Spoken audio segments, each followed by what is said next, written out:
Hi everyone, Ann Cornick from Paint and Porcelain Exchange, and today we're going to finish up our Seagull. The purpose of the Seagull is a very easy piece that any beginner should be able to do fairly easily, but I think it'll also be a fun piece because it is a bird for our people who've been painting for a while. This is how my second fire turned out, but this is how my first fire turned out. And can you see that first fire is very, very, very, very light. So if yours came out light, don't panic. That's the way it's supposed to be. This is what it will look like when we're done. And you're only going to be darkening what you need to. So if the black is dark enough, leave it. If the ocean's dark enough, leave it. You're only working on the areas that still need it. Colors for today. This is wheat. It can be tan. I'll bring it real close so you can see what it looks like. Next to it is... that's like a Copenhagen. This is Copenhagen gray, and this is another gray. So you need a light and a dark gray. You also need a white, a black, a mixing yellow, a warm brown green, and a baby blue. Then down here at the bottom is Copenhagen. That's Ashes of Roses. If you have it, great. I also have warm brown gray. And then this is a medium brown. This is my darkest brown. It's rich brown. And then this is your chartreuse. So we're going to start out like we did the last time with the sky.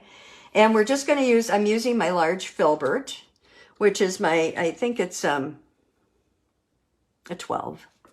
But it's a huge filbert. And oh, by the way, if you're using turpentine, and I'm sure this is no surprise to people, but if you're new, if you're using turpentine like I am and you're having trouble with this real stiff brush, just dip it in your oil before you set it or put it away, and it will make a big difference for you. So the sky here was baby blue, which is this kind of the same as this background here. Look at your background, decide if you like it, because if you don't, this is the time to change it. And I'm only going over the blue where I think I need to. So you can see I have some white clouds here, and I want to go over the blue only where I need to. So down along here, I might do a little blue. And up in here, I'm going to do a little blue here. I would say make sure you have blue around his head, because it's harder for the white on his head to stand out if you don't have a blue there. And then I'm just kind of putzing here.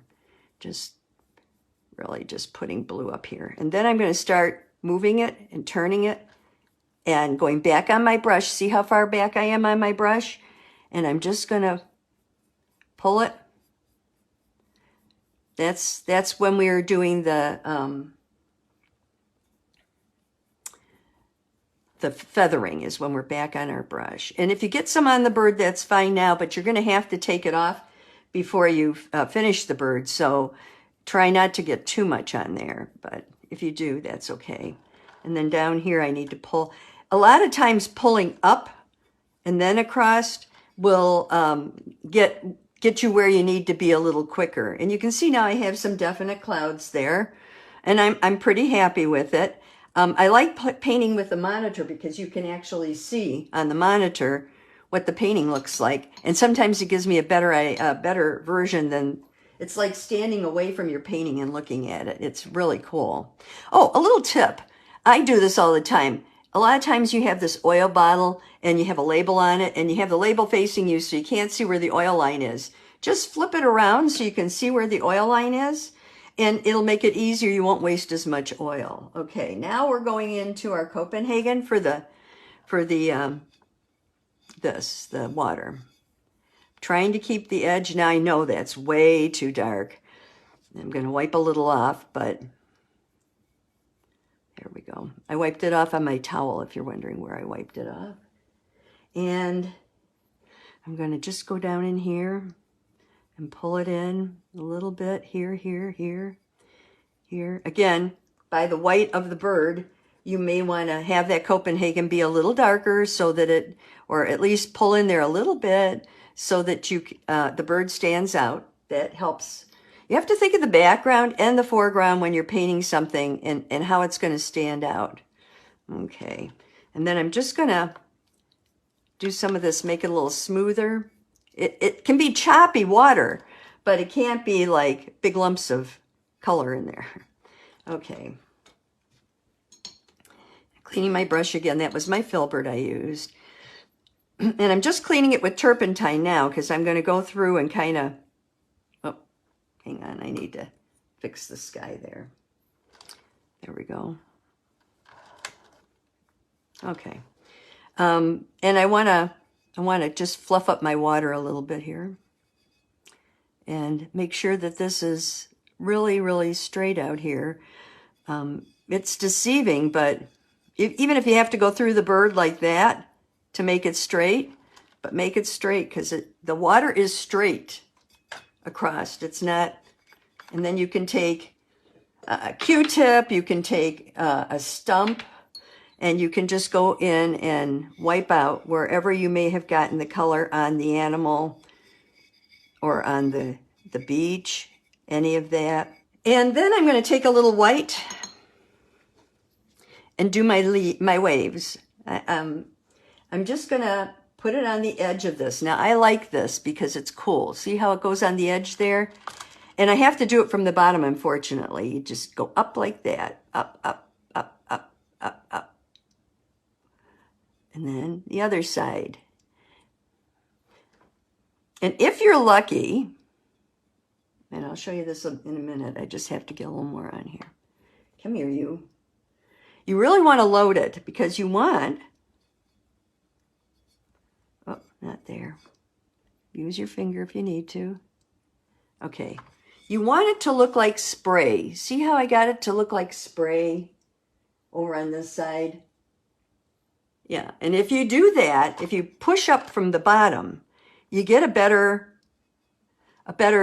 look at that.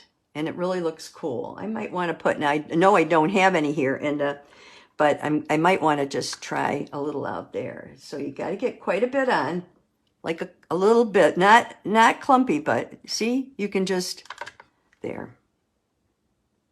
So you can make this anything you want. You just have to play with it a little bit. And now the final thing we're going to do on the background is start to do this. We're not going to go all the way down, but I want to get down at least, I want to get the basic color on because I want to get below the bird so we can work on the bird. And that way the background will be clear. A little white there. Okay. So if you had a wheat or a tan or a sand, I don't know. People have colors you never thought of. This time, instead of putting it on evenly, if you put it on real evenly the first time, okay, and we're just going to put the background on I'm using this part of my brush. I'm not using the flat part. So I put it on the edge, but then I just do this because I want to get it kind of a sandy look, and then you can pull a little bit and it'll have some striations and some interest in it. Okay? Like that, and then just pull it across, feather it across. Okay. So that's oops, wait. See right here? I don't know if you can see. I'll pull it up here. Underneath the bird, he's white. Can't have that. So I've got to put some sand there so that he doesn't have a white underbelly. That's a little dark. So I'll wipe it off. And then I'll just wipe across, yeah. So now look at your bird closely and make sure that you have color where you want it on there. If you want the blue, make sure the blue's here. Make sure the dark blue's here. Make sure that and make sure it touches him. And that's what you're really looking to do at this point, is just get it set up like this.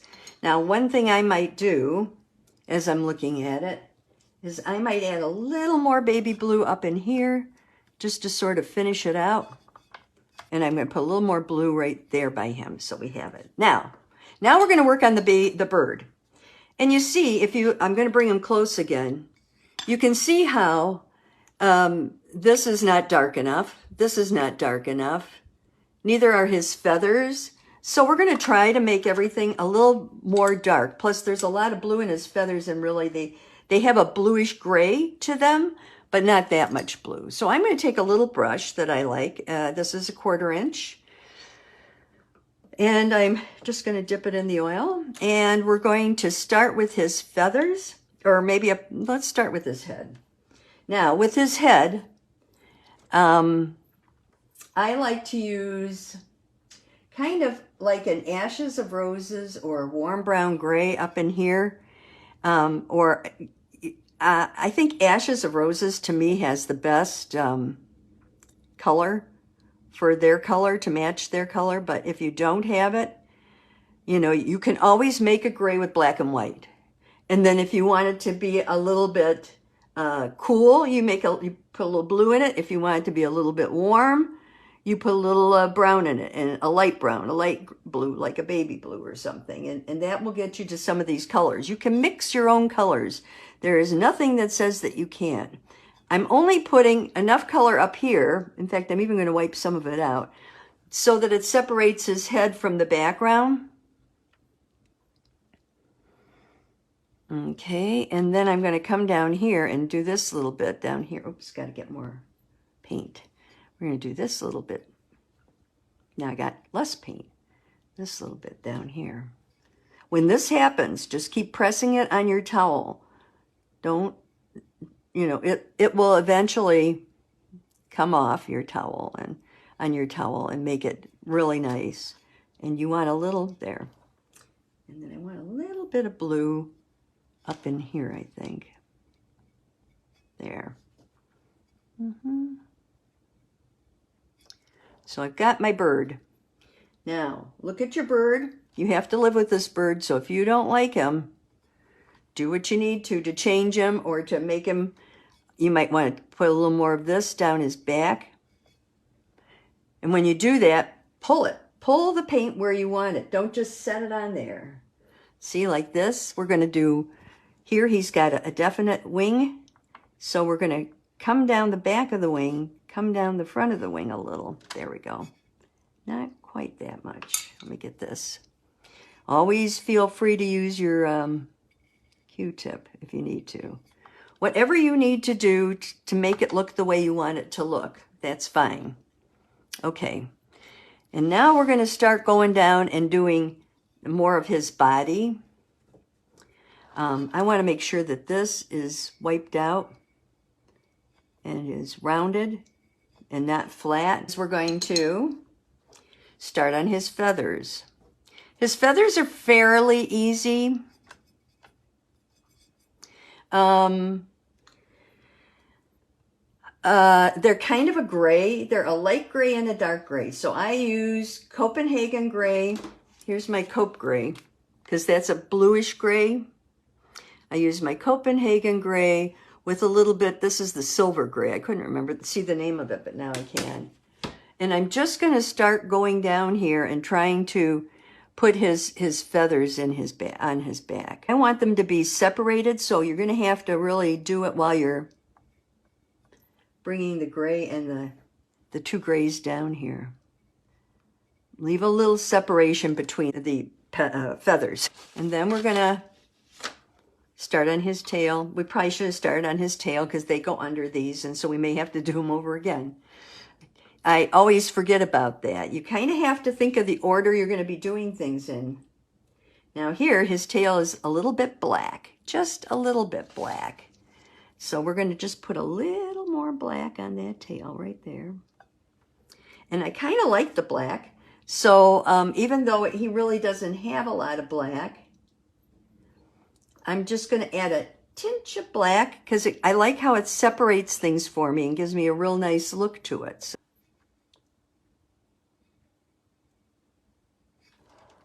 there we go. That's better.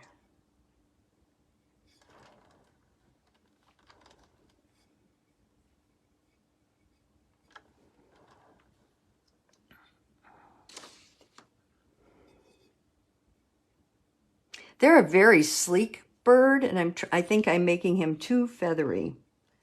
I'm going to sleek him down a little bit. And in here,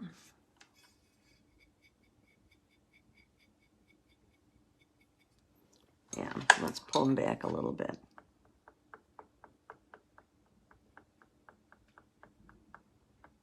There we go.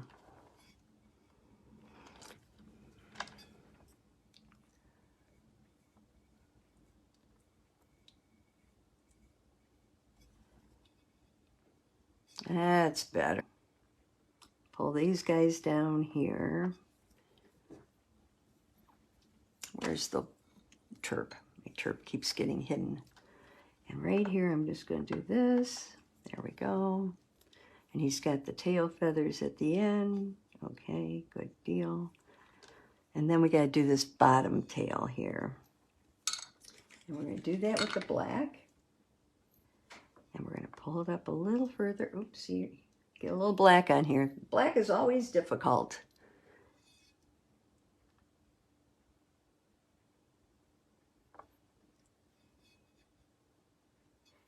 And he should have a little white around the top of that. So let me just, there we go.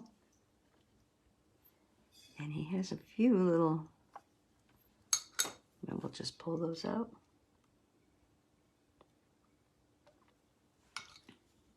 I want a little more black here. There's a lot of black on their tail. And then there's, where's my, here. And then there's a lot of white right here. I'm just going to do a little more here, a little more here. That's better. Not green, gray. Went in the green. Don't want to go in the green. There, there, there. Okay. Alrighty. Now we're going to do his eye. Come here, eye. That's your smallest brush with a little black. You're just going to do his center of his eye. And then you're going to do these two little things on the side. Just to make it a little bit darker, a little bit darker. And then this thing on the front of him, on his beak, is darker too. And his beak should be darker than that. So let's get a little darker color for his beak. It's really the wheat.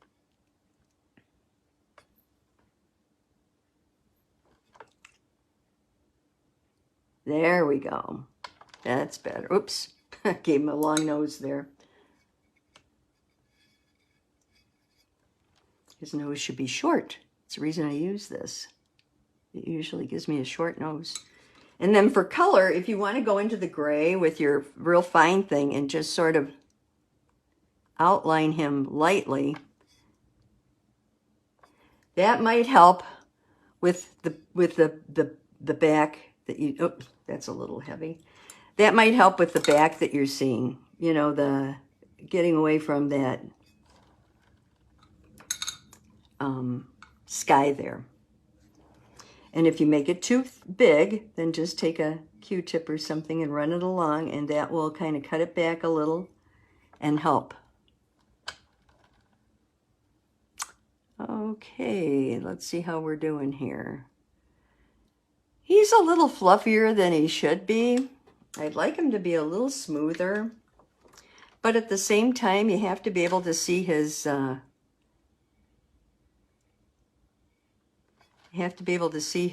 his feathers.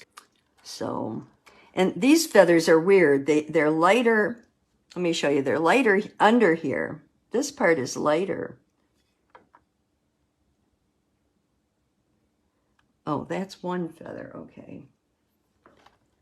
And then this is another one here. Okay, let me put a little black on that. That's better. And then I'm going to put a little black in the front here. Where do I want it? Here. Oh, too dark.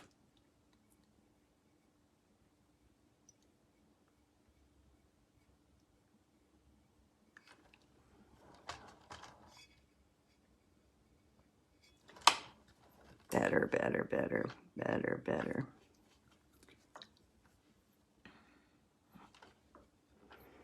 And then a little black here. I think it's the black on this one. It's a little bit different than my other one. There we go.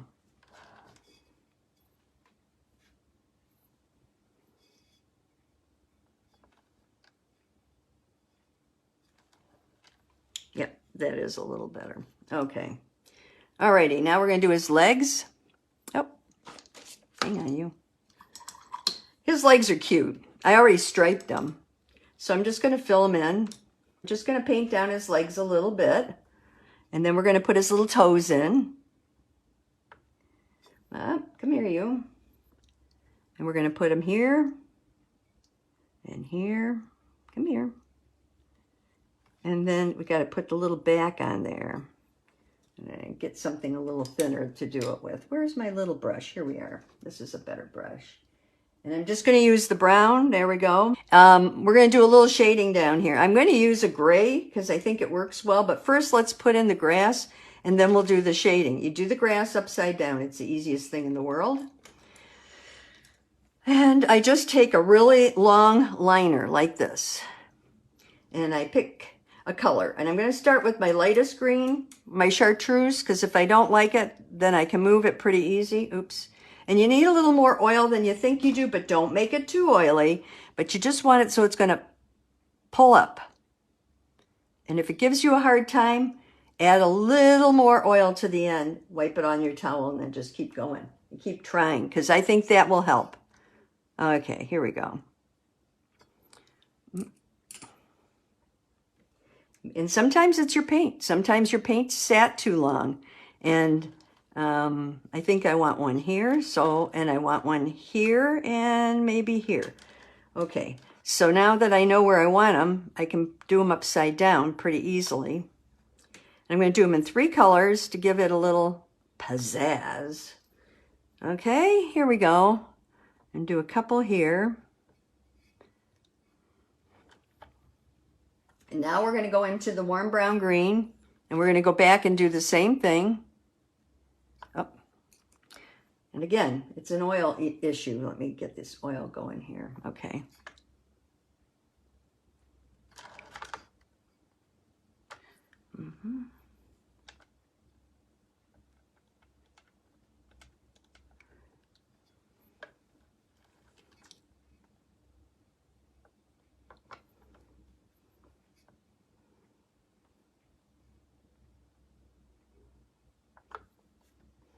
And just put in whatever you want. You don't have to put in a lot. This is from a picture I took up at Lake Michigan. Lake Huron. So if it doesn't look like the grass and stuff around your area, that's perfectly fine. Let's make some a little longer here. I have to look at it from the front to see what I need. Yeah, it needs to be a little longer. Okay. Alrighty, I need to sign this too. And then if you got too much in and there's not enough separation, you can do it with one of those, or with the stump, or you can take your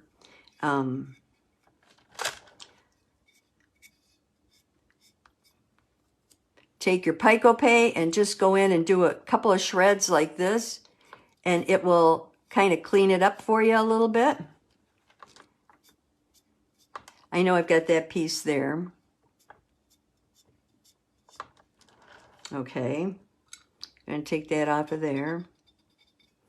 And then we're going to do a little bit of shadow on the beach, because any picture I ever have of, well, first of all, we need to put some like seaweedy stuff. So you're going to take your medium brown if you have it, and we're going to just put in a little bit of, this is kind of like that mossy stuff that you see along the seashore. I don't know, it's like seaweed, washes up. So you can put a little green in with it. Oh, let me get a green. This is my medium brown. Oh, that green doesn't want to cooperate with me. There's the green. And I'm just sort of pushing it up and pushing it in there. And if you want to make a break in it because you don't want it all the way across, that's fine too. Like, let's say right there we want a break in it. Okay. Or if it's too thick, you can take your brush, put it in your turpentine, and just sort of play with it a little bit. Get it just the way you want it, because this time you're going to fire it and then it's over and done with.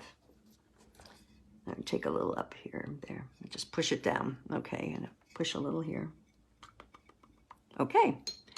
And then we're going to put the shadows in. I'm going to take a little bit of gray. Now I'm using my light gray, my cope gray, and I'm putting a little. You have to decide, where's the sun coming from? Is it coming from this way? Is it coming from this way? For me, it's going to come from this way. So I'm going to put, and I have to do this way. I'm going to put the shadow in this way. And you can put little humps, you know, like little mounds of sand before, by doing this. And this. Come here. Got to grab that gray. It's not cooperating with me like it normally does. Okay, and then you might even want to put a little bit of gray here. But then, of course, you want some under the bird. And then just, if you want to, you can smooth it. You don't have to. You can leave it lumpy. I think I'm just going to, there. You can tap it with your finger. You can do anything you need to bring out the colors here. Like back here, I want to tap it with my finger, because I think it's a little too dark. And sometimes that'll work perfectly. And then I want to go back in here and just do a little bit. I'm going to define that last part of this bird on this side here. See, it's not obvious.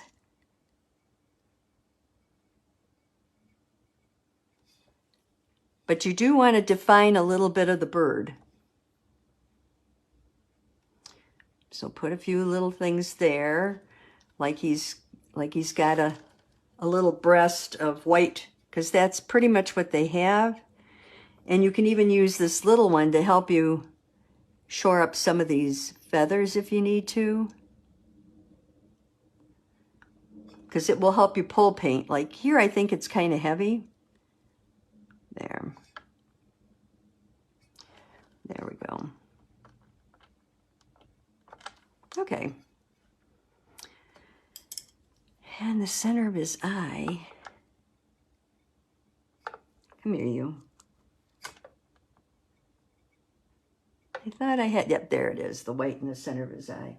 And I think his eye's a little off center. I want to make this side a little bit, oh. There.